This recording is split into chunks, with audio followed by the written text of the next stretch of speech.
സംസ്ഥാനത്ത് നിയമസഭാ തെരഞ്ഞെടുപ്പിനുള്ള പത്രികാ സമർപ്പണം പൂർത്തിയായിരിക്കുകയാണ്. 1202 പേരാണ് പത്രിക സമർപ്പിച്ചത്. നാളെയാണ് സൂക്ഷ്മ പരിശോധന.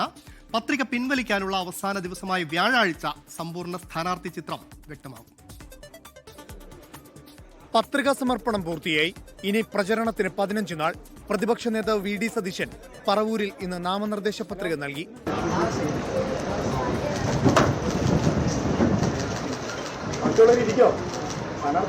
നാളെ മുതൽ മറ്റു മണ്ഡലങ്ങളിൽ വി.ഡി. സതീശൻ പ്രചരണത്തിനെത്തും. മന്ത്രിമാരായ G R. Anil, V N. Vasavan, A K. Saseendran, V. Abdurahman എന്നിവരും പത്രിക നൽകി. Kerala Congress M chairman Jose K Mani, തൊടുപുഴയിലെ യു.ഡി.എഫ് സ്ഥാനാർത്ഥി അബു ജോൺ ജോസഫ്, മുസ്ലിം ലീഗ് നേതാക്കളായ കെ.എം. ഷാജി, മഞ്ഞളാംകുഴി അലി, പി.കെ. ഫിറോസ് തുടങ്ങിയവരും പത്രിക സമർപ്പിച്ചു. B. Gopalakrishnan, M L. Ashwini, K P. Prakash Babu, Karamana Jayan തുടങ്ങി എൻ.ഡി.എ സ്ഥാനാർത്ഥികളും ഇന്നാണ് നാമനിർദ്ദേശ പത്രിക സമർപ്പിച്ചത്. കണ്ണൂർ, പയ്യന്നൂർ, തളിപ്പറമ്പ് മണ്ഡലങ്ങളിൽ യു.ഡി.എഫ് പിന്തുണയുള്ള വി. കുഞ്ഞികൃഷ്ണനും ടി.കെ. ഗോവിന്ദനും പത്രിക സമർപ്പിച്ചു. ഇതിനിടെ എൻ.ഡി.എ ക്യാമ്പിന് ആവേശമായി പ്രധാനമന്ത്രി നരേന്ദ്രമോദി ഞായറാഴ്ച തൃശൂരിലെത്തും. പാലക്കാടും പ്രധാനമന്ത്രി പ്രചാരണം നടത്തും. ലോക്സഭാ പ്രതിപക്ഷ നേതാവ് മറ്റന്നാൾ കോഴിക്കോട് പ്രചാരണം നടത്തും. Election desk 24. നാമനിർദ്ദേശ പത്രികാ സമർപ്പണം പൂർത്തിയായതോടെ രാഷ്ട്രീയ പാർട്ടികൾക്ക് ഭീഷണിയായിരിക്കുകയാണ് അപരന്മാർ. പേരാവൂരിൽ കെ.കെ. ശൈലജയ്ക്കും സണ്ണി ജോസഫിനും അപരഭീഷണിയുണ്ട്. ബേപ്പൂരിൽ യു.ഡി.എഫ് സ്ഥാനാർത്ഥി പി.വി. അൻവറിന് 4 അപരന്മാരാണുള്ളത്. എതിർ സ്ഥാനാർത്ഥി പി.എ. മുഹമ്മദ് റിയാസിന് 2 അപരന്മാരുണ്ട്. മഞ്ചേശ്വരം യു.ഡി.എഫ് സ്ഥാനാർത്ഥി എ.കെ.എം. അഷ്റഫിന് വെല്ലുവിളിയായി 2 അഷ്റഫുമാരാണ് മത്സരരംഗത്തുള്ളത്. പൊന്നാനിയിൽ എൽ.ഡി.എഫ് സ്ഥാനാർത്ഥി എം.കെ. സക്കീറിന് 3 അപരന്മാർ. അമ്പലപ്പുഴയിൽ യു.ഡി.എഫ് പിന്തുണയുള്ള സ്വതന്ത്ര സ്ഥാനാർത്ഥി ജി. സുധാകരനും അപരശല്യമുണ്ട്.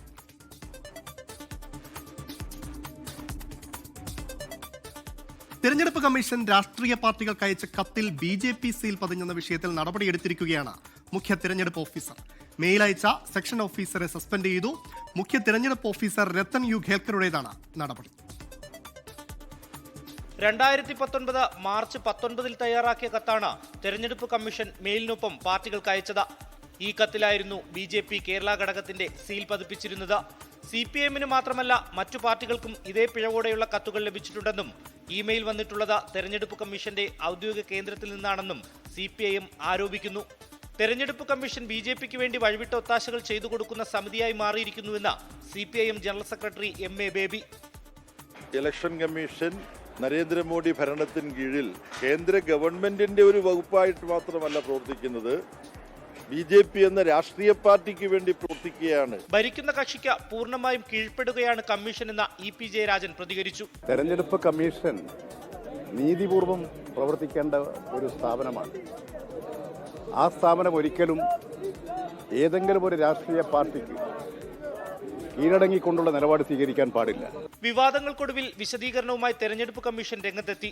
സംഭവിച്ചത് ക്ലറിക്കൽ പിഴവാണ്. സ്ഥാനാർത്ഥികളുടെ ക്രിമിനൽ പശ്ചാത്തലം സംബന്ധിച്ച 2019 ബി.ജെ.പി. തെരഞ്ഞെടുപ്പ് കമ്മീഷൻ നൽകിയ കത്താണ് മാറി മെയിലിനൊപ്പം നൽകിയതെന്നും വിശദീകരണക്കുറിപ്പിൽ പറയുന്നു. 24 തിരുവനന്തപുരം. നിയമസഭാ തെരഞ്ഞെടുപ്പിലെ ബി.ജെ.പി. ധാരണ നിഷേധിച്ച് മുഖ്യമന്ത്രി പിണറായി വിജയൻ കോലിബി സഖ്യത്തെക്കുറിച്ച് ഓർമ്മപ്പെടുത്തിയ മുഖ്യമന്ത്രി 2016 നേമത്തെ ബി.ജെ.പി. ജയം കോൺഗ്രസ് സഹായത്താലാണെന്നും ആരോപിച്ചു. മുഖ്യമന്ത്രി ചരിത്രം പഠിപ്പിക്കേണ്ടതും 1977 RSS പിന്തുണയോടെയാണ് പിണറായി വിജയൻ ജയിച്ചതെന്നും വി.ഡി. സതീശൻ തിരിച്ചടിച്ചു. ഡീൽ CPIM-ഉം കോൺഗ്രസും തമ്മിലാണെന്ന് ബി.ജെ.പി. സംസ്ഥാന അധ്യക്ഷൻ രാജീവ് ചന്ദ്രശേഖറുടെ മറുപടി. നിയമസഭാ തെരഞ്ഞെടുപ്പിൽ LDF-നെ വീണ്ടും അധികാരത്തിലെത്തിക്കാൻ CPIM-ഉം ബി.ജെ.പിയും തമ്മിൽ ഡീലുണ്ടാക്കിയെന്നതാണ് സംസ്ഥാനത്തെ മുഖ്യ പ്രചരണ വിഷയം. കോൺഗ്രസ് ഉന്നയിച്ച ആരോപണം ചർച്ചയാകുമ്പോൾ നിഷേധവുമായി മുഖ്യമന്ത്രി അടക്കമുള്ള നേതാക്കൾ രംഗത്തുണ്ട്. കോലിബി സഖ്യത്തെക്കുറിച്ച് ഓർമ്മപ്പെടുത്തിക്കൊണ്ടാണ് മുഖ്യമന്ത്രിയുടെ പ്രതിരോധം. എന്തായിരുന്നു കോലിബി സഖ്യം? വടകര പാർലമെന്റ് മണ്ഡലം, ബേപ്പൂർ അസംബ്ലി മണ്ഡലം, പാർലമെന്റ് ഒരു സീറ്റ്, അസംബ്ലിയിൽ ഒരു സീറ്റ് ബി.ജെ.പിക്ക് നൽകുന്നു. ആ സീറ്റുകൾ ബി.ജെ.പിക്ക് കൊടുക്കുമ്പോൾ മറ്റു സീറ്റുകളിലൊക്കെ RSS-ഉം ബി.ജെ.പിയും UDF-നെ പിന്താങ്ങും. എന്നാൽ CPIM ബി.ജെ.പി. ഡീൽ എന്ന ആരോപണം സജീവമാക്കി നിലനിർത്താനാണ് UDF-ന്റെ ശ്രമം. പാലക്കാടിന് പുറമെ കാസർഗോഡും മഞ്ചേശ്വരത്തും കോന്നിയിലും റാന്നിയിലും CPIM ബി.ജെ.പി. ഡീലുണ്ടെന്നും പ്രതിപക്ഷ നേതാവ് ആരോപിച്ചു. ജനസംഘ് ഉൾപ്പെട്ട ജനതാ പാർട്ടിയുടെ പിന്തുണയോടെ ജയിച്ച 1977 തെരഞ്ഞെടുപ്പ് ഓർമ്മിപ്പിച്ചാണ് ഡീൽ ആരോപണത്തിൽ പ്രതിപക്ഷം മുഖ്യമന്ത്രിക്ക് മറുപടി പറയുന്നത്. കോലിബി എന്ന് പറയാ, അതിനേക്കാളും മുമ്പുള്ള ഒരു ചരിത്രം ഉണ്ടല്ലോ. RSS-ന്റെ കൂടി പിന്തുണയോടുകൂടിയല്ലേ ജയിച്ചു വന്നത്. 77 അസംബ്ലിയിൽ ജയിച്ചു വന്നത് RSS-നോട് പിന്തുണയോടുകൂടിയല്ലേ.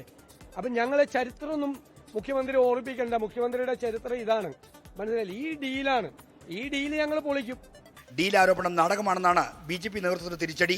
ഇന്ത്യ സഖ്യത്തിന്റെ ഭാഗമായ CPM-ഉം കോൺഗ്രസും കേരളത്തിൽ പരസ്പരം എതിർക്കുന്നത് നാടകമെന്നാണ് വിമർശനം. 27 സംസ്ഥാനത്തിലും 8 യൂണിയൻ ടെറിട്ടറിയിലും ഒരുമിച്ച് മത്സരിക്കുന്നത് ആരാണ്? CPM-ഉം കോൺഗ്രസ് അല്ലേ. തൊട്ടടുത്ത് തമിഴ്നാട്ടിൽ ഒരുമിച്ച് മത്സരിക്കുന്ന ആരാണ്? CPM-ഉം കോൺഗ്രസ് അല്ലേ. അങ്ങനെ ഇപ്പോൾ ഒരു പുതിയൊരു നാടകം തുടങ്ങിയിരിക്കുകയാണ്. ഇവിടെ മാത്രം CPM-ഉം കോൺഗ്രസും നാടകം ചെയ്യുന്നു. അങ്ങനെയാണെങ്കിൽ പിന്നെ ഇന്ത്യ അലയൻസിൽ നിന്ന് എന്തുകൊണ്ട് CPM-നെ പുറത്താക്കുന്നില്ല? പ്രചരണത്തിൽ മുഖ്യ വിഷയങ്ങളാകുമെന്ന് കരുതപ്പെട്ടിരുന്ന ശബരിമല സ്വർണ്ണക്കൊള്ള പോലുള്ളവയെ മറികടന്നാണ് CPM BJP ഡീൽ രംഗം കൈയടക്കുന്നത്. 24 തിരുവനന്തപുരം. മുഖ്യമന്ത്രിക്കെതിരെ വീണ്ടും G. സുധാകരൻ. മുഖ്യമന്ത്രി തന്നെ അധിക്ഷേപിച്ച് സംസാരിച്ചു. ഇങ്ങനെയുള്ള ആളുകൾ അധികാരത്തിൽ തുടരണോ എന്ന് ജനങ്ങൾ ചിന്തിക്കണം. SFIയിലും DYFയിലും നല്ല നേതാക്കളില്ലെന്നും കോൺഗ്രസിൽ ആൾ കൂടുന്നത് നല്ല പ്രവൃത്തി കൊണ്ടാണെന്നും G. സുധാകരൻ പറഞ്ഞു. ഓടാ ചെറ്റ എന്ന് പറയുന്നത് വേറൊരു പ്രയോഗമാണ്. ഇത് നാനാർത്ഥങ്ങളുള്ളതാണ് ഭാഷ. അതിലേറ്റവും നല്ലതാണ് ചെറ്റപ്പുര, പാവപ്പെട്ടവൻ്റെ വീട്. ആ പ്രയോഗത്തെയാണ് മലയാള ഭാഷയുടെ അർത്ഥാന്തര വിന്യാസങ്ങൾ മനസ്സിലാക്കാതെ ബഹുമാനപ്പെട്ട മുഖ്യമന്ത്രി ആക്ഷേപിച്ചത്. പക്ഷെ ഞാൻ അദ്ദേഹത്തെ അങ്ങനെ ഒന്നും തന്നെ വിളിക്കാൻ ആഗ്രഹിക്കുന്നില്ല, വിളിക്കത്തുമില്ല. പക്ഷേ ഇതൊക്കെ രാഷ്ട്രീയമല്ല, ഇത് ഭരണഘടനാ വിരുദ്ധമാണ് അങ്ങനെ വിളിച്ചത്. മുഖ്യമന്ത്രി സ്ഥാനത്തോട് ഇരിക്കാൻ യോഗ്യതയില്ലാത്ത കാര്യമാണ് വിളി. കാരണം ഒരു ML ഒരു അസംബ്ലി സ്ഥാനാർത്ഥിയെ വേറൊരു സ്ഥാനാർത്ഥിയെ ചീത്ത വിളിക്കുകയാണ്. അത് ഭരണഘടനാ വിരുദ്ധമാണ്. ഇങ്ങനെയുള്ള ആളുകളൊക്കെ അധികാരത്തിൽ ഇരുന്ന നമ്മുടെ സ്ഥിതി എന്തായി? ഇതാണ് വെച്ചത്. എത്ര പേരെയാണ് പാർട്ടിക്ക് എതിരാക്കുന്നത് ഓരോ ദിവസവും? എത്ര പേര്? വാസ്തവത്തിൽ കോൺഗ്രസ്സുകാർക്ക് സന്തോഷിക്കാം. കാരണം നിങ്ങൾക്ക് ആളെ കൂട്ടിത്തരുന്നതിൽ നിങ്ങളുടെ പ്രവർത്തകർ മാത്രമല്ല, നമ്മുടെ മുഖ്യമന്ത്രിയോട് പങ്കു വഹിക്കുന്നത് എന്നുള്ളത് നിങ്ങൾക്ക് സന്തോഷിക്കാം. അദ്ദേഹം നിങ്ങൾക്ക് വേണ്ടി വോട്ട് പിടിച്ച് തന്നുകൊണ്ടിരിക്കുകയാണ്. മനസ്സിലായില്ലേ? നിങ്ങളുടെ പ്രവർത്തനം കൊണ്ട് കിട്ടുന്നുണ്ട്. അപ്പോൾ തീർച്ചയായും നമ്മൾ ഒരുപാട് ചിന്തിക്കണം. ചിന്തിച്ച് മാത്രമേ ഒരു സമൂഹം മുന്നോട്ട്. ചിന്താശക്തി ഇല്ലാത്ത തലമുറയെ ഉണ്ടാക്കാനാണ് ശ്രമിക്കുന്നത്. എല്ലാവരും ബഹുമാനിക്കുന്ന യുവ നേതാവിന് DYFലുണ്ടോ? SFIയിലുണ്ടോ? ഒരു കാലത്ത് KSക്കാർ പോലും എന്താ പറയുന്നത്, ഒരു അസൂയ DYFിലൊക്കെ നേതാക്കന്മാരെ കാണുമ്പോൾ. ഏതായാലും ഇതിനിടയിൽ G. സുധാകരന്റെ മുൻ പേഴ്സണൽ സ്റ്റാഫ് അംഗത്തെ CPIM അമ്പലപ്പുഴ ഏരിയ കമ്മിറ്റിയിൽ നിന്ന് ഒഴിവാക്കിയിട്ടുണ്ട്. മുൻ പുന്നപ്ര സൗത്ത് പഞ്ചായത്ത് പ്രസിഡന്റായിരുന്ന PG സൈറസിനെയാണ് നീക്കിയത്. 4 മാസമായി ഏരിയ കമ്മിറ്റികളിൽ പങ്കെടുക്കുന്നില്ല എന്നുള്ളതാണ് ഇതിന് കാരണമായി പാർട്ടി നേതൃത്വം വിശദീകരിക്കുന്നത്.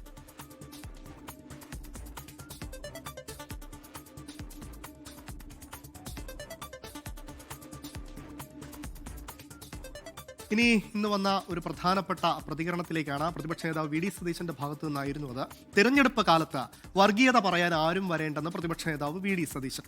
ഞങ്ങളുടെ കയ്യിൽ വോട്ട് ബാങ്ക് ഉണ്ടെന്ന് ചിലർ പറയും, എന്നാൽ വോട്ട് ബാങ്ക് ഉണ്ടെങ്കിൽ അത് കയ്യിൽ വെച്ചാൽ മതിയെന്നും VD സതീശൻ പറയുന്നു.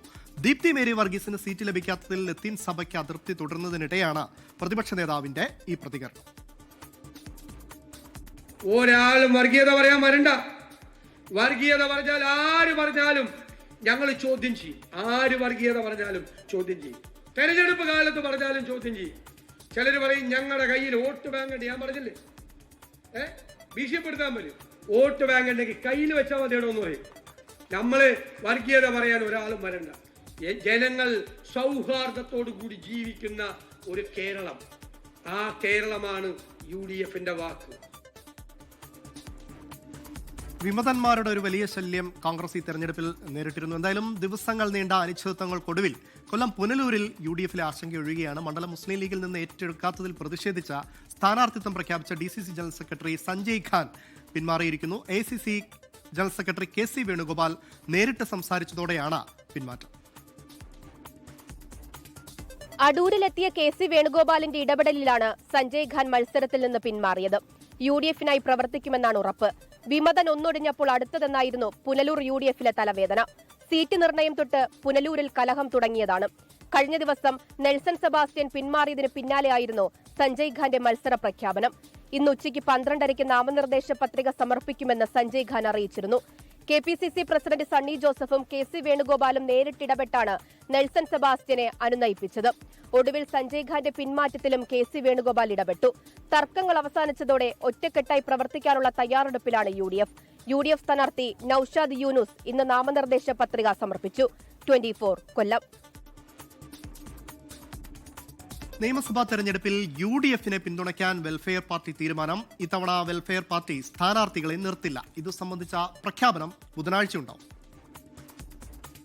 ജമാഅത്തെ ഇസ്ലാമിയുടെ പിന്തുണ സ്വീകരിക്കുമെന്ന് പ്രതിപക്ഷ നേതാവ് വി.ഡി. സതീശൻ പറഞ്ഞതിന് പിന്നാലെയാണ് വെൽഫെയർ പാർട്ടി തെരഞ്ഞെടുപ്പിന് മത്സരിക്കേണ്ടെന്ന നിർദ്ദേശം സ്വീകരിച്ചത്. തദ്ദേശ തെരഞ്ഞെടുപ്പിൽ പലയിടങ്ങളിലും വെൽഫെയർ പാർട്ടി യു.ഡി.എഫുമായി ധാരണയിലെത്തി മത്സരിച്ചിരുന്നു. ഇതിന്റെ തുടർച്ചയായിട്ടാണ് നിയമസഭാ തെരഞ്ഞെടുപ്പിൽ യു.ഡി.എഫിനെ പിന്തുണയ്ക്കാൻ തീരുമാനിച്ചത്. എന്നാൽ യു.ഡി.എഫിന് വിജയസാധ്യതയില്ലാത്ത ബി.ജെ.പി ശക്തമായ മണ്ഡലങ്ങളിൽ എൽ.ഡി.എഫ് സ്ഥാനാർത്ഥികൾക്ക് വോട്ട് ചെയ്യും. നിയമം അടക്കമുള്ളിടങ്ങളിൽ എൽ.ഡി.എഫിനെ പിന്തുണച്ചേക്കും. ഒരു മണ്ഡലത്തിലെങ്കിലും പൊതു സ്വതന്ത്രനെ നിർത്താനുള്ള വെൽഫെയർ പാർട്ടി നിർദ്ദേശം കോൺഗ്രസ് തള്ളിയിരുന്നു. ഇക്കാര്യത്തിൽ പാർട്ടിക്കുള്ളിൽ കടുത്ത അതൃപ്തിയാണുള്ളത്. വൈക്കത്ത് ദളിത് ചിന്തകൻ സണ്ണി എം കബിക്കാടിനെയാണ് പാർട്ടി മുന്നോട്ട് വെച്ചത്. 24 കോഴിക്കോട്. ഗുരുവായൂരിലെ എൻ.ഡി.എ സ്ഥാനാർത്ഥി ബി ഗോപാലകൃഷ്ണൻ കഴിഞ്ഞ ദിവസം നടത്തിയ വർഗീയ പരാമർശം നമ്മൾ കേട്ടതാണ്. എന്തായാലും കേസെടുത്തെങ്കിലും ആ വർഗീയ പരാമർശത്തിൽ ഉറച്ചു നിൽക്കുകയാണ് ബി ഗോപാലകൃഷ്ണൻ. ബി ഗോപാലകൃഷ്ണൻ പിന്തുണയുമായി ബി.ജെ.പി സംസ്ഥാന അധ്യക്ഷൻ രാജീവ് ചന്ദ്രശേഖറും രംഗത്തെത്തി. വിവാദം തുടരുന്നതിനിടെ ബി ഗോപാലകൃഷ്ണൻ ഇന്ന് നാമനിർദ്ദേശ പത്രികയും സമർപ്പിച്ചു. വർഗീയ പരാമർശത്തിൽ ഗുരുവായൂരിലെ എൻ.ഡി.എ സ്ഥാനാർത്ഥി ബി ഗോപാലകൃഷ്ണനെതിരെ പോലീസ് കേസെടുത്തിരുന്നു. ഇതേ തുടർന്ന് പ്രകടനം ഒഴിവാക്കിയായിരുന്നു ബി ഗോപാലകൃഷ്ണൻ പത്രികാ സമർപ്പണത്തിന് എത്തിയത്. ചാവക്കാട് താലൂക്ക് ഓഫീസിലെത്തിയാണ് ബി ഗോപാലകൃഷ്ണൻ പത്രിക നൽകിയത്. വർഗീയ പരാമർശത്തിൽ നിന്ന് പിന്നോട്ടില്ലെന്ന് ബി ഗോപാലകൃഷ്ണൻ. എല്ലാ കാര്യവും ഞാൻ ഇന്നലെ പറഞ്ഞിട്ടുണ്ട്. ആ ഇന്നലെ പറഞ്ഞതിൽ നിന്ന് ഒരു സ്റ്റെപ്പ് പുറകിലില്ല.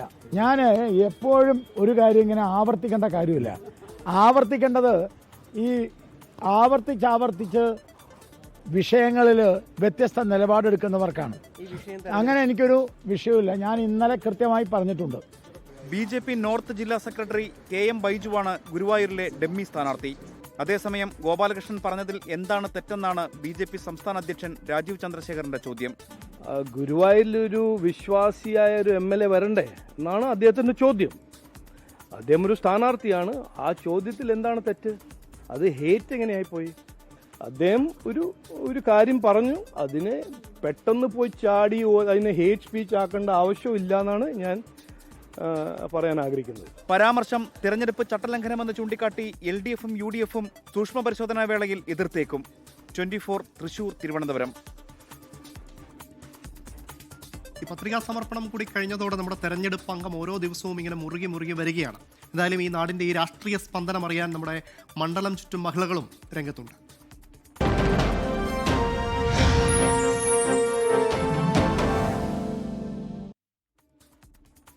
വികസനം എന്നതിനപ്പുറം മണ്ഡലത്തിലെ ടൂറിസം സാധ്യതകൾ കൂടി മുന്നിൽ കണ്ടുള്ള സ്വപ്ന പദ്ധതികളാണ് പൊന്നാനിയിൽ യു.ഡി.എഫ് സ്ഥാനാർത്ഥി കെ.പി. നൌഷാദ് അലി ജനങ്ങൾക്ക് മുന്നിൽ വയ്ക്കുന്നത്.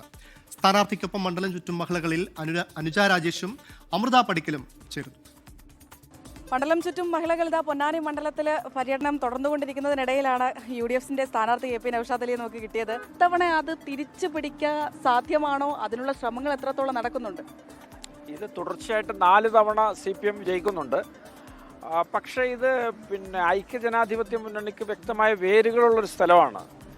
എന്തൊക്കെയോ അജ്ഞാതമായ കാരണങ്ങൾ കൊണ്ട് നിരന്തരമായിട്ട് CPM ജയിക്കുന്നു എന്നുള്ളതാണ് ഇവിടെ ഞാൻ മനസ്സിലാക്കുന്നത്. പക്ഷേ ഈ 4 തവണ തുടർച്ചയായി വിജയിച്ചിട്ടും തങ്ങളുടെ സാഹചര്യങ്ങളൊക്കെ പരിതാപകരമായി തുടരുന്നതിൽ എല്ലാ വിഭാഗം ജനങ്ങൾക്കും വലിയ അമർഷമുണ്ട്. 10 വർഷത്തെ ഇടതുഭരണവും തങ്ങൾക്ക് കാര്യമായ ഒരു ഗുണവും ചെയ്തില്ല എന്നൊരു വികാരമുണ്ട്. ഇവിടെ ആയിരക്കണക്കിന് വാഹനങ്ങളും 10,000-കണക്കിന് മനുഷ്യരും വന്ന് തിങ്ങി നിറഞ്ഞ് ഒരു ജാമാണ് ഇവിടെ സംഭവിക്കാറുള്ളത്. ഒരു തരത്തിലുള്ള അടിസ്ഥാന സൗകര്യങ്ങളും ഇതിനകത്ത് ഒരുക്കിയിട്ടില്ല. ഇത്തവണ അപ്പോൾ പൊന്നാനിക്കാരെ മാറി ചിന്തിക്കും? ഒരു തർക്കമില്ല. നമ്മുടെ ഒരു രാഷ്ട്രീയ അനുഭവം വെച്ച് ഞാൻ ഈ പൊന്നാനിക്കാരുടെ മാറ്റത്തിൻ്റെ സ്പന്ദനം ഞാൻ തിരിച്ചറിയുന്നുണ്ട്. തീർച്ചയായിട്ടും അവരുടെ സേവകനാവാനുള്ളൊരു അവസരം എനിക്ക് കിട്ടുമെന്നാണ് ഞാൻ പ്രതീക്ഷിക്കുന്നത്. മറ്റെന്തൊക്കെ ഉറപ്പുകൾ, വാഗ്ദാനങ്ങളാണ് യു.ഡി.എഫ് മുന്നോട്ട് വെക്കുന്നത് പൊന്നാനിക്ക് വേണ്ടി, പൊന്നാനിയിലെ ജനങ്ങൾക്ക് വേണ്ടി? പൊന്നാനിയിലെ ജനങ്ങൾക്ക് വേണ്ടി മുന്നോട്ട് വെക്കാനുള്ള ഒന്നാമത്തെ നമ്മുടെ ഒരു വിഷയം ഞാൻ പറഞ്ഞു, ഒരു ടൂറിസം BM കായലിൻ്റെ നൂറടിത്തോടിൻ്റെ കാര്യം. രണ്ടാമത് ഈ കർമ്മ റോഡിനെ ആ തൊട്ടപ്പുറത്തുള്ള ചമ്രവട്ടം പാലവുമായിട്ട് ബന്ധിപ്പിക്കണം എന്നുള്ളതാണ്. അങ്ങനെ വരുമ്പോൾ ഇതിൻ്റെ ഒരു കണക്ടിവിറ്റി കൂടുകയും ഒരുപാട് ഈ പൊന്നാനി ടൗണിൻ്റെ ഒരു ഓരം ചേർന്നുള്ള ട്രാഫിക് ബ്ലോക്കുകൾക്കൊക്കെ ശമനം ഉണ്ടാവുകയും ചെയ്യും. ഈ റോഡിന് വീതി കൂട്ടണം, ഇവിടെ പാർക്കിംഗ് സ്പേസ് വേണം, ഇവിടുത്തെ കടകളൊക്കെ ഒരു ഡിസൈനർ ഷോപ്പുകളാക്കി മാറ്റണം. സ്പോർട്സുമായി ബന്ധപ്പെട്ട് ഇവിടെ മിടുക്കന്മാരായ പ്രതിഭകൾ ഒരുപാടുണ്ട്. അവരൊക്കെ ഇന്ന് ഇവിടുത്തെ ഫ്രൂട്ട്സ് കടയിൽ ജ്യൂസ് അടിച്ചുകൊണ്ടിരിക്കുകയാണ്. അപ്പോൾ അതൊക്കെ പാതി വഴിയിൽ അതൊക്കെ ഞെട്ടറ്റ് വീഴുകയാണ്. അതിനൊക്കെ ഒരു പരിഹാരം ഉണ്ടാവണം. അങ്ങനെ ഒരുപാട് സമഗ്രമായ പൊന്നാനിയെക്കുറിച്ചുള്ള സ്വപ്നങ്ങളും ചിന്തകളൊക്കെ ഈ നാട്ടുകാരുടെ പൾസ് താങ്കൾക്ക് അനുകൂലമാണെന്നാണോ തിരിച്ചറിവ്? ഞാൻ അങ്ങനെയാണ് തിരിച്ചറിയുന്നത്. അത് പിന്നെ അതൊരു അമിത ആത്മവിശ്വാസമല്ല. കാരണം ഇവരെ അങ്ങനെ ഒരു ചേർത്ത് പിടിക്കാൻ ആളുണ്ടായിട്ടില്ല എന്നതുകൊണ്ടാണ് അത് സംഭവിച്ചതെന്നാണ് ഞാൻ മനസ്സിലാക്കുന്നത്. തീർച്ചയായിട്ടും പൊന്നാനിക്ക് വേണ്ട ഒരു ജനപ്രതിനിധി എങ്ങനെ ആവണം എന്നുള്ളതിനെക്കുറിച്ച് ഇതിൽ നിന്നും എനിക്കൊരു കാഴ്ചപ്പാടുണ്ട്. അതിനുള്ള അവസരം പൊന്നാനിക്കാരും ദൈവവും തരുമെന്നാണ് ഞാൻ വിശ്വസിക്കുന്നത്. ശരി, അപ്പോൾ അങ്ങനെ അടിസ്ഥാന സൗകര്യ വികസനം ഇനിയും ഉണ്ടാകേണ്ടതുണ്ട്. ഒപ്പം തന്നെ ടൂറിസത്തിന് ധാരാളം സാധ്യതയുള്ള ഇടമാണ്. പിന്നെ വിദ്യാഭ്യാസപരമായി ഒക്കെ ഇനിയും വികസിക്കേണ്ടതുണ്ട്. അങ്ങനെ ഒട്ടേറെ സ്വപ്ന പദ്ധതികളുമായാണ് KP നൗഷാദ് അലി. അദ്ദേഹം TV ചർച്ചകളിലൂടെയൊക്കെ നമുക്ക് സുപരിചിതനാണ്, ഘോരഘോരം വാദിക്കുന്നതാണ്. അപ്പോൾ ഇനി തൻ്റെ മണ്ഡലത്തിന് വേണ്ടി നിയമസഭയിൽ ഘോരഘോരം വാദമുഖങ്ങൾ ഉയർത്താൻ കഴിയട്ടെ എന്ന് 24 ആശംസിക്കുകയാണ്. Thank you. എല്ലാവിധ ആശംസകളും സർ. ഓക്കെ.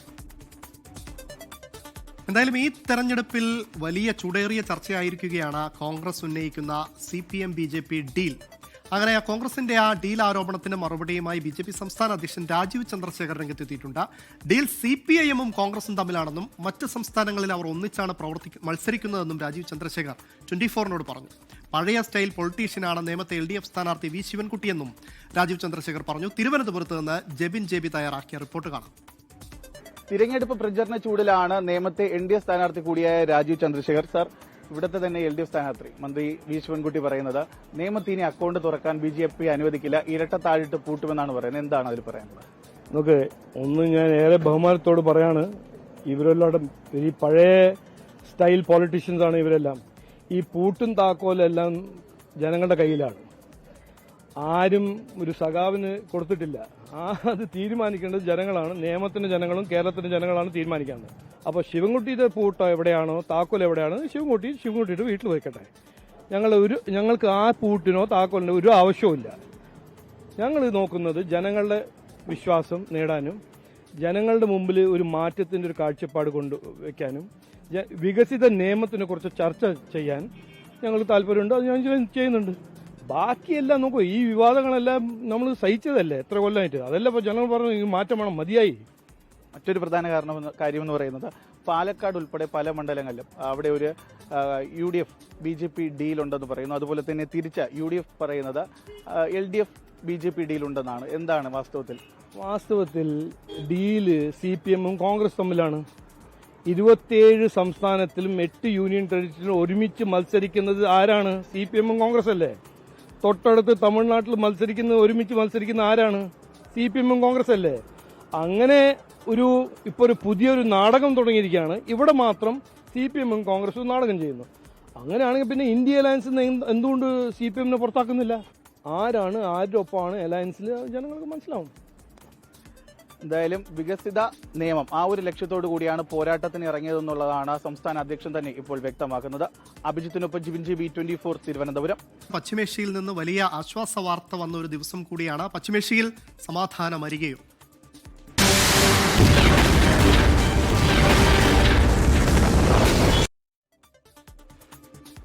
സംഘർഷം ആരംഭിച്ച് 24-ാം ദിനം പശ്ചിമേഷ്യയിൽ താൽക്കാലിക ആശ്വാസം. 5 ദിവസത്തെ വെടിനിർത്തൽ പ്രഖ്യാപിച്ച American president Donald Trump Iranian ഊർജ്ജ പ്ലാന്റുകൾക്കെതിരായ ആക്രമണം 5 ദിവസം നിർത്തിവെക്കുമെന്നാണ് ട്രംപിന്റെ സമൂഹമാധ്യമ പോസ്റ്റ്. അതേസമയം ട്രംപുമായി ഒരു ചർച്ചയും നടത്തിയിട്ടില്ലെന്ന് ഇറാന്റെ വിദേശകാര്യ മന്ത്രാലയം അറിയിച്ചു. ഇറാനുമായി കഴിഞ്ഞ 2 ദിവസം നടത്തിയ ചർച്ചകൾ ഫലപ്രദമെന്നും ഇതേ തുടർന്നാണ് വെടിനിർത്തൽ പ്രഖ്യാപിക്കുന്നതെന്നുമാണ് ഡൊണാൾഡ് ട്രംപിന്റെ വിശദീകരണം. ഇറാന്റെ ഊർജ്ജ പ്ലാന്റുകൾക്കെതിരായ ആക്രമണം 5 ദിവസം നിർത്തിവെക്കാനാണ് യുദ്ധമന്ത്രാലയത്തിന് ട്രംപ് നിർദ്ദേശം നൽകിയിരിക്കുന്നത്. നേരത്തെ ഇറാന്റെ വൈദ്യുത നിലയങ്ങൾക്ക് നേരെ ആക്രമണം നടത്തുമെന്ന് ട്രംപ് ഭീഷണിപ്പെടുത്തിയിരുന്നു. ഇറാൻ തീരത്തോ ദ്വീപുകളിലോ ആക്രമണം നടത്തിയാൽ പെർഷ്യൻ ഗൾഫിലെ എല്ലാ ആശയവിനിമയ സംവിധാനങ്ങളും തകർക്കുമെന്നായിരുന്നു ഇറാന്റെ മുന്നറിയിപ്പ്. ഇതിന് പിന്നാലെയാണ് ട്രംപിന്റെ വെടിനിർത്തൽ പ്രഖ്യാപനം. സംഘർഷത്തിൽ ഇറാനിൽ ഇതുവരെ 2000-ലധികം പേർക്കാണ് ജീവൻ നഷ്ടമായത്. ഇസ്രയേലിൽ 22 പേർ കൊല്ലപ്പെട്ടപ്പോൾ 14 അമേരിക്കൻ സൈനികർക്കും ജീവൻ നഷ്ടമായി. അതേസമയം വെടിനിർത്തൽ പ്രഖ്യാപനം വന്നതിന് പിന്നാലെ ക്രൂഡ് ഓയിൽ വില ഇടിഞ്ഞു. ബ്രെന്റ് ക്രൂഡ് ഓയിൽ വില 10% കുറഞ്ഞത്. അതിനിടെ ഇറാൻ തലസ്ഥാനമായ ടെഹ്റാനിലേക്ക് വീണ്ടും ആക്രമണം നടത്തിയതായി ഇസ്രയേൽ സൈന്യം അറിയിച്ചു. International desk 24. ഇറാന്റെ പരമോന്നത നേതാവ് മുജ്തബ ഖമനേയിയെ വധിക്കാൻ അമേരിക്കയ്ക്ക് താൽപര്യമില്ലെന്ന് പ്രസിഡന്റ് ഡൊണാൾഡ് ട്രംപ്. എന്നാൽ മുജ്തബ ഇപ്പോൾ ജീവിച്ചിരിപ്പുണ്ടോ എന്നത് വ്യക്തമല്ല. മുജ്തബ അല്ലാതെ ഇറാനിലെ ഉന്നത നേതാക്കളുമായി സമാധാന ചർച്ച നടത്തിയെന്നും ട്രംപിന്റെ അവകാശവാദം. അമേരിക്ക ആക്രമിച്ചില്ലായിരുന്നെങ്കിൽ 2-3 ആഴ്ച കൊണ്ട് ഇറാൻ ആണവായുധം നിർമ്മിച്ചേനെയെന്നും ട്രംപ്. വെടിനിർത്തലിന് ഇസ്രയേലുമായി ചർച്ച നടത്തുകയാണെന്നും Donald Trump. Very soon meet. We're doing a 5-day period. We'll see how that goes. And if it goes well, we're going to end up with settling this. Otherwise, we'll just keep bombing our little hearts out. ശബരിമലയിലെ യുവതീ പ്രവേശനത്തെ എതിർത്ത് Thiruvithamkoor Devaswom board supreme കോടതിയിൽ വാദങ്ങൾ സമർപ്പിച്ചു. ശബരിമലയിൽ ലിംഗവിവേചനമില്ല, പ്രായപരിധിയിലുള്ള വിലക്ക് മാത്രമാണെന്നും Thiruvithamkoor Devaswom board supreme കോടതിയിൽ എഴുതി നൽകിയ കത്തിൽ വ്യക്തമാക്കി. സുപ്രീം കോടതിയിൽ എഴുതി നൽകിയ വാദത്തിലാണ് ശബരിമലയിലെ യുവതീ പ്രവേശനത്തെ തിരുവിതാംകൂർ ദേവസ്വം ബോർഡ് ശക്തമായി എതിർത്തിരിക്കുന്നത്. ശബരിമല പ്രത്യേക വിഭാഗ ക്ഷേത്രമെന്നും ആചാരങ്ങളും അനുഷ്ഠാനങ്ങളും സംബന്ധിച്ച് സ്വന്തമായി തീരുമാനമെടുക്കാനുള്ള അവകാശമുണ്ടെന്നും തിരുവിതാംകൂർ ദേവസ്വം ബോർഡ് സുപ്രീം കോടതിയിൽ വ്യക്തമാക്കി. മതസ്വാതന്ത്ര്യം ആചാരങ്ങളെ ഹനിക്കുന്ന തരത്തിലാകരുത്. ഒരു സമൂഹത്തിന്റെ വിശ്വാസങ്ങളെയും ആചാരങ്ങളെയും വിലയിരുത്തേണ്ടത് ആ സമൂഹത്തിന്റെ വിശ്വാസത്തിന്റെ അടിസ്ഥാനത്തിലാണ്. വിശ്വാസ കാര്യങ്ങളിൽ ഇടപെടുന്നതിന് കോടതിക്ക് പരിമിതിയുണ്ടെന്നും ദേവസ്വം ബോർഡ്. ശബരിമലയിൽ ലിംഗവിവേചനമില്ലെന്നും പ്രായപരിധിയിലുള്ള വിലക്ക് മാത്രമാണെന്നും സുപ്രീം കോടതിയിൽ എഴുതി നൽകിയ വാദത്തിൽ ദേവസ്വം ബോർഡ് ചൂണ്ടിക്കാട്ടുന്നു. അനിവാര്യമായ മതാചാരം സംരക്ഷിക്കപ്പെടണമെന്നും ദേവസ്വം ബോർഡ് കോടതിയെ അറിയിച്ചു. മുതിർന്ന അഭിഭാഷകൻ Manu Abhishek Singhvi, standing council PS Sudheer എന്നിവരാണ് വാദങ്ങൾ സമർപ്പിച്ചത്. 24 ഡൽഹി. പാർലമെന്റിൽ നിർണായക നീക്കത്തിനൊരുങ്ങുകയാണ് സർക്കാർ. വനിതാ സംവരണ ബില്ല് ഭേദഗതി ചെയ്യാനാണ് നീക്കം. ലോക്സഭാ സീറ്റുകളുടെ എണ്ണം 816 ഉയർത്തി 273 സീറ്റുകൾ സ്ത്രീകൾക്കായി സംവരണം ചെയ്യാനാണ് തീരുമാനം. 2011 സെൻസസിന്റെ അടിസ്ഥാനത്തിൽ മണ്ഡല പുനർനിർണയം നടത്താനാണ് ആലോചന. ഇതിനായി പ്രതിപക്ഷ പാർട്ടികളുമായി സമവായ ശ്രമങ്ങൾ ആരംഭിച്ചു. വിവിധ രാഷ്ട്രീയ പാർട്ടികളുമായി ആഭ്യന്തരമന്ത്രി അമിത്ഷാ ഇന്ന് ചർച്ച നടത്തി. മറ്റു പ്രതിപക്ഷ പാർട്ടികളുമായി ചർച്ച ഉടനുണ്ടാവും. SNDP യോഗം ജനറൽ സെക്രട്ടറി സ്ഥാനത്ത് നിന്ന് അയോഗ്യനാക്കിയ ഉത്തരവിൽ വെള്ളാപ്പള്ളി നടേശന് ആശ്വാസം. സിംഗിൾ ബെഞ്ച് ഉത്തരവ് ഹൈക്കോടതി ഡിവിഷൻ ബെഞ്ച് സ്റ്റേ ചെയ്തു. വെള്ളാപ്പള്ളി നടേശന് പുറമെ president doctor MN Soman, vice president Thushar Vellappally, Devaswom secretary Arakkandi Santhosh എന്നിവരുടെ അയോഗ്യതയ്ക്കാണ് സ്റ്റേ. അപ്പീലിൽ എതിർകക്ഷികൾക്ക് ചീഫ് ജസ്റ്റിസ് അധ്യക്ഷനായ ഡിവിഷൻ ബെഞ്ച് നോട്ടീസ് അയച്ചു. അപ്പീലുകൾ അന്തിമവാദത്തിനായി ജൂണിൽ പരിഗണിക്കും. 3 വർഷത്തെ റിട്ടേൺ നൽകിയില്ലെങ്കിൽ അയോഗ്യത സ്വാഭാവികമല്ലേ എന്ന് വാദത്തിനിടെ വെള്ളാപ്പള്ളിയോട് ഹൈക്കോടതി ചോദിച്ചു. സ്വാഭാവിക അയോഗ്യത ഉള്ളപ്പോൾ എടുത്ത തീരുമാനങ്ങൾക്ക് എങ്ങനെ നിയമസാധുതയുണ്ടാകുമെന്നും കോടതി ആരാഞ്ഞു. SNDP യോഗത്തിന്റെ വാർഷിക ജനറൽ ബോഡി 7 വർഷം വിളിച്ചു ചേർത്തില്ല. ഇനി ഇങ്ങനെ മുന്നോട്ട് പോകാനാകില്ലെന്നും ഡിവിഷൻ ബെഞ്ച് ഓർമ്മിപ്പിച്ചു. കർണാടകയിൽ സ്വകാര്യ ബസ് നിയന്ത്രണം വിട്ട് ഡിവൈഡറിലിടിച്ച് 4 മലയാളികൾക്ക് ദാരുണാന്ത്യം. മൈസൂരു ബംഗളൂരു എക്സ്പ്രസ് ഹൈവേയിൽ ചന്നപട്ടണയിലാണ് അപകടം. 2 പേർക്ക് പരിക്കേറ്റു. കോഴിക്കോട് നിന്ന് ബംഗളൂരുവിലേക്ക് പോവുകയായിരുന്ന PK ട്രാവൽസിന്റെ ബസ്സാണ് അപകടത്തിൽപ്പെട്ടത്. മാഹി അഴിയൂർ സ്വദേശികളായ റഷീദ്, ആദിത്യ സുരേഷ്, കൊയിലാണ്ടി സ്വദേശി മുഹമ്മദ് ഫർഹാൻ, കാപ്പാട് സ്വദേശി സാക്കിർ എന്നിവരാണ് മരിച്ചത്. ഇന്നു പുലർച്ചെ 4 മണിയോടെ മദ്ദൂരിനും ചന്നപട്ടണയ്ക്കുമിടയിലാണ് അപകടമുണ്ടായത്. ഡ്രൈവർ ഉറങ്ങിപ്പോയതിനാൽ ഡിവൈഡറിലിടിച്ച് ബസ് മറിയുകയായിരുന്നു. അപകടത്തിൽ 2 പേർക്ക് പരിക്കേറ്റു. ഇവർ ചന്നപട്ടണയിലെ ചാമുണ്ടേശ്വരി പെരുന്നാൾ അവധി കഴിഞ്ഞ് ബംഗളൂരുവിലേക്ക് വന്ന ആളുകളാണ് അപകടത്തിൽപ്പെട്ടത്. അപകടത്തിൽ ബസിന്റെ മുൻഭാഗം പൂർണ്ണമായും തകർന്നു. ചന്നപട്ടണ ട്രാഫിക് പോലീസ് എത്തിയാണ് രക്ഷാപ്രവർത്തനം നടത്തിയത്. അപകടത്തിൽ പോലീസ് അന്വേഷണം ആരംഭിച്ചു. 24 ചെന്നൈ. കൊടുങ്ങല്ലൂർ ഭരണിക്കിടെ ദേവസ്വത്തിന്റെ അനുമതിയില്ലാതെ സിനിമാ ചിത്രീകരണം. കോമരത്തിന്റെ വേഷം കെട്ടി പോലീസ് ഉദ്യോഗസ്ഥരെ ആക്രമിക്കുന്നതും തിരിച്ച് പോലീസ് മർദ്ദിക്കുന്നതുമാണ് ചിത്രീകരിച്ചത്. സംഭവം സമൂഹ മാധ്യമങ്ങളിൽ തെറ്റായ രീതിയിൽ പ്രചരിച്ചതോടെ പ്രതിഷേധം കനക്കുകയാണ്. സിനിമാ സംഘത്തെക്കുറിച്ച് പോലീസ് അന്വേഷണം ആരംഭിച്ചിട്ടുണ്ട്.